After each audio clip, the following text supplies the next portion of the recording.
do when that happens?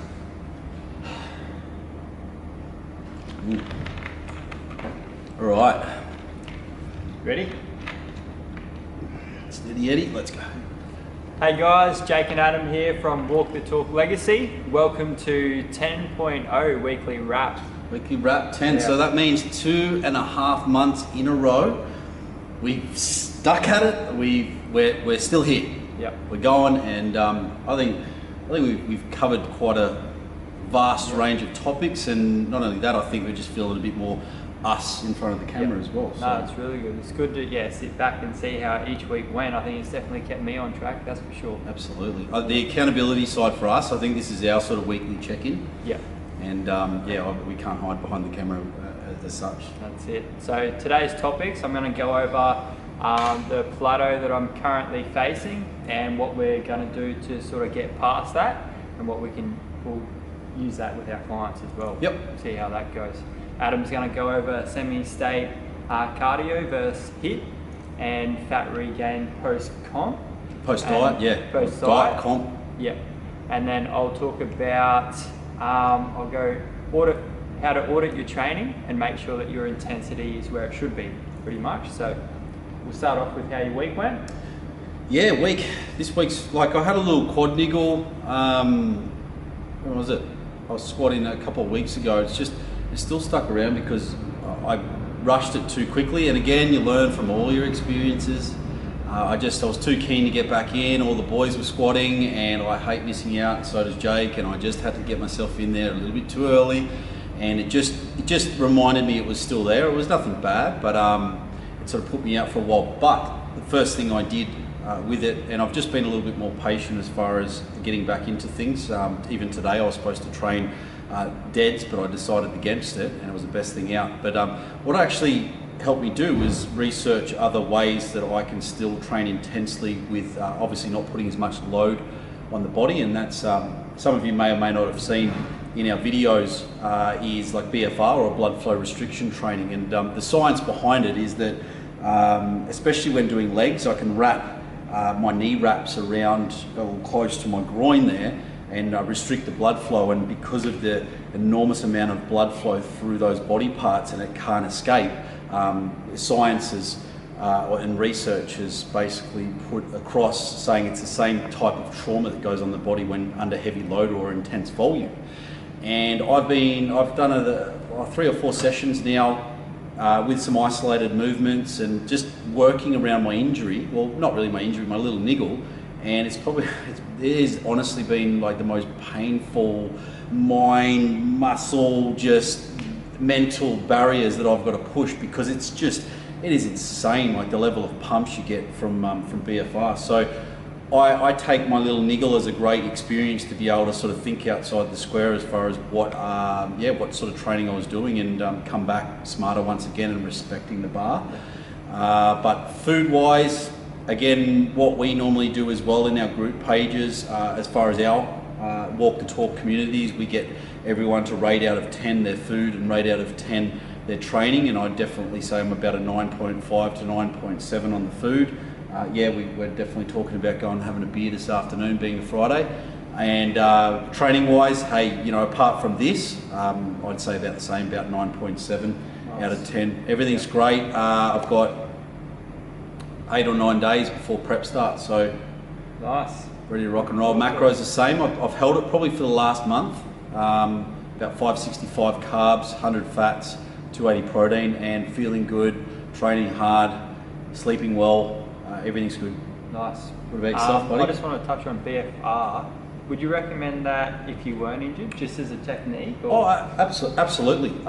It's something different, or a spanner you can throw in the works, because you've also got to understand, obviously with Jake and I and our level of experience of training, is that being able to throw something at it different in any way, shape or form as far as a training regime, the body's got to adapt and adjust. So yeah, definitely, I'd say it's a good strategy too. Just say if you really wanted to bring up weak body parts, and especially women, you can actually pre-exhaust the glutes and do some hip thrusts or something along those lines using the BFR or the blood flow restriction method, and then go and do squats, so you've already pre-exhausted the glutes. Yeah, cool. And same with leg extensions. You can, you know, if you want to bring out the quads or the hamstrings. Today, for example, I could have easily, just been training normally, but I pre-exhausted my hamstrings with lying leg curls using blood flow restriction, and then I went straight on and did Romanian deadlifts, and it was insane. I'll have to try it. Yeah, sounds good. So. My week was it's really good. Training was probably the most intense it's been for quite a while. Just trying to push myself, inspired by Dorian Yates this week, just by watching and listening to him talk about how he used to train and how next level he would take it, and he's only doing like 4 or 5 times a week as well. Yep. Like an hour session, just super intense. Yep. So this week was just focused on intensity, and sort of figured out a way to audit myself and clients to make sure that our intensity is up there. I'll talk about that soon. And train with Paulie, shoulders, smashed it out, that was awesome. And then yesterday we did some back and buys. And buys. The cheese had slipped off the cracker well and truly for me then. So what about, you were pretty funny. You train hard enough when you're just a vlog all day and can't get anything done. So that was good. Nutrition's been on point. Changed up just some meats. Had some steak in there this week, which I haven't had in a while. So it was really nice. A lot more avocado instead of hummus, just trying to change it up a little bit. Large variety of different fibres from all my greens and stuff this week as well, instead of just frozen veggies. So just changing things up a little bit, but HIIT macros. 380 carbs, and then 80 fats and 220 protein still. So how long have you been on roughly that for now? About 3 to 4 weeks, and I'll get it up a little bit higher, and then my measurements or my waist and my weight will just bump up more than I'd like. So that sort of tells us you're sort of hitting your threshold as far as that, and which obviously is the reason why I asked Jake, is because it leads into Jake's first topic in regards to food plateaus.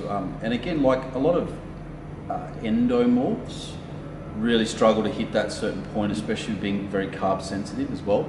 Obviously tell us about the food plateau now, and what strategies you're thinking of putting in place so that we can get these carbs up a bit higher for you.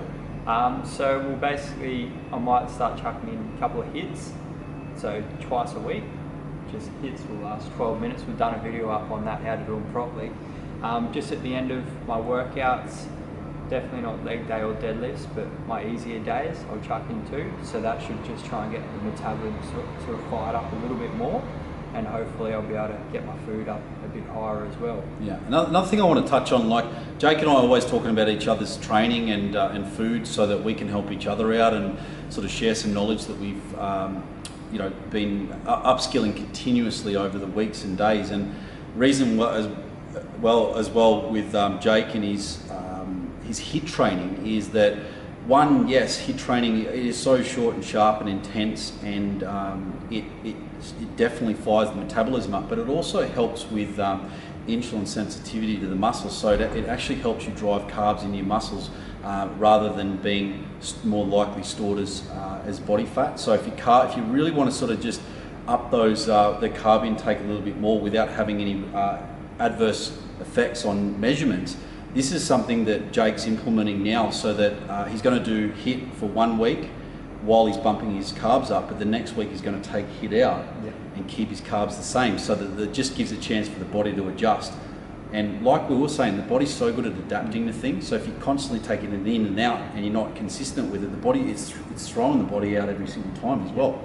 So that's, I think, the next couple of weekly wraps, we're definitely going to have a little bit of an update on that, because we're also throwing this at our online community, a Walk the Talk community. There's a lot of the guys and girls, we're sort of implementing these strategies now, because we're really trying to push that food as high as possible. So that's it. Yeah, so very nice good to see how that goes. Not looking forward to HIIT again, but no. And guys, like, to touch on HIIT, a HIIT is that intense. You should feel like, and this is no word of a lie, I've got some funny videos of my crew doing sled pulls. Is that you should nearly feel like you're throwing up and passing out at the same time. It just feels like life is very, very difficult. So I'm not looking forward personally to HIITs being introduced, and I know they will be, but I'm gonna, hopefully we can get a good video for you guys with Jake doing his HIIT. So. yeah, for sure. And then following on to your topics, your semi-state cardio versus... moderate cardio.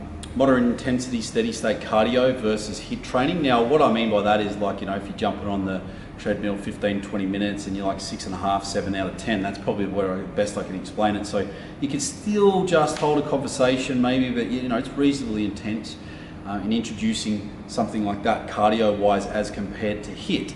Look, they're both great, they're both tools or methods that you can introduce in a calorie deficit environment, or when you're trying to reduce body fat, or even reverse dieting, you can use them accordingly. But steady state cardio, like moderate steady state cardio, the thing is too, is you've got to understand your body adapts very, very, very quickly to that type of cardio. And if you're doing it all the time and you're consistent and doing it all the time, your body actually learns how to efficiently burn less calories doing it. So it's very, very important to keep this in mind, because the only thing you can ever do for your body then to adapt is do more. But in the end of the day, you got some people that are doing hours a day worth of cardio because their body simply is adapted to it.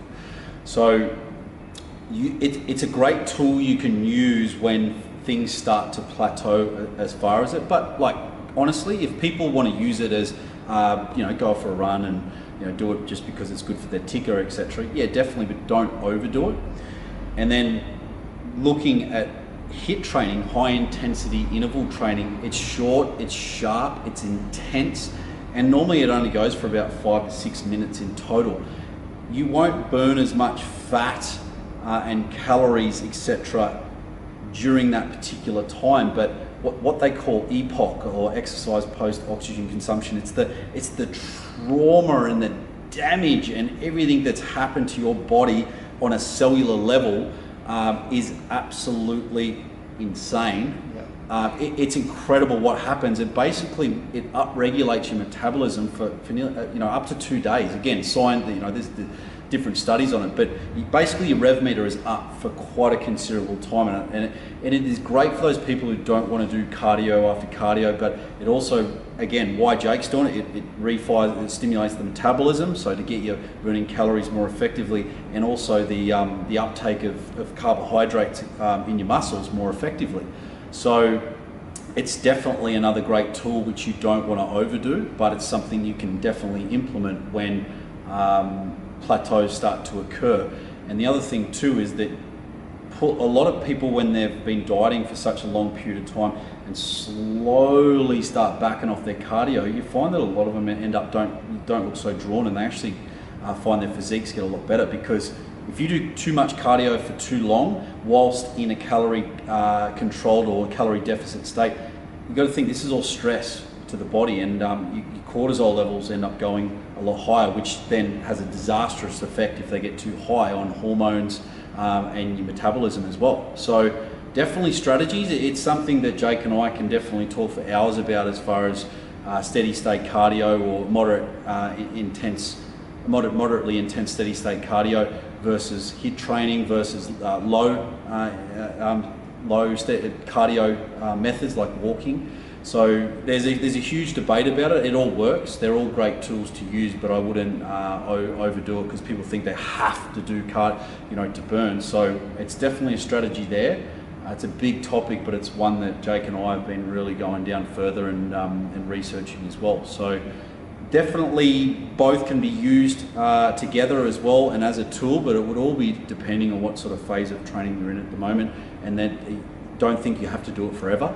And your body's very, very good at adapting to the environment it's exposed to, so always keep that in mind. Yep, cool. So if I'm plateauing, I start doing this every fortnight, like we discussed. Yep. How long do I do that for? Is it a few cycles?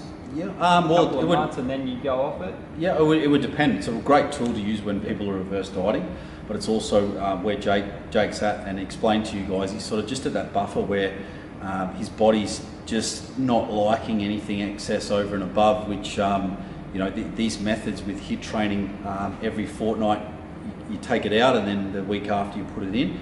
It would sort of depend on, one, how your body responds, and two, what sort of level you want to get your carbs up to as well. Cool. Because then what you need to probably do is Jake will maintain that calorie intake for a considerable amount of time until he decides what he wants to do from there, whether it be cutting or adding more in. So, yep. Another tool. another tool. Nice, well done. Yeah, I thought I'd discuss on how I sort of audited myself in terms of intensity, and a couple of clients this week as well. So basically, I just ignore what reps I usually do, stack on the weight, and I go until my muscles fail, and keep in mind that I'm not allowed to fail mentally. It has to be my muscles that are like, no, that's it, and try and get myself to that state. And you sort of need someone there to count the reps for you and to push you to make sure you can get to muscular failure and not just a mental fail. And then I'll find myself, especially clients, that it's well and beyond the reps that you usually do for that same amount of weight, which basically tells me that either my intensity is not high enough or client's intensity is not high enough. So I need to, for next week, just start increasing my intensity, because now I know I can push past that rep range. I need to increase my weight or do something with my reps as well to make sure that intensity is well and truly up there.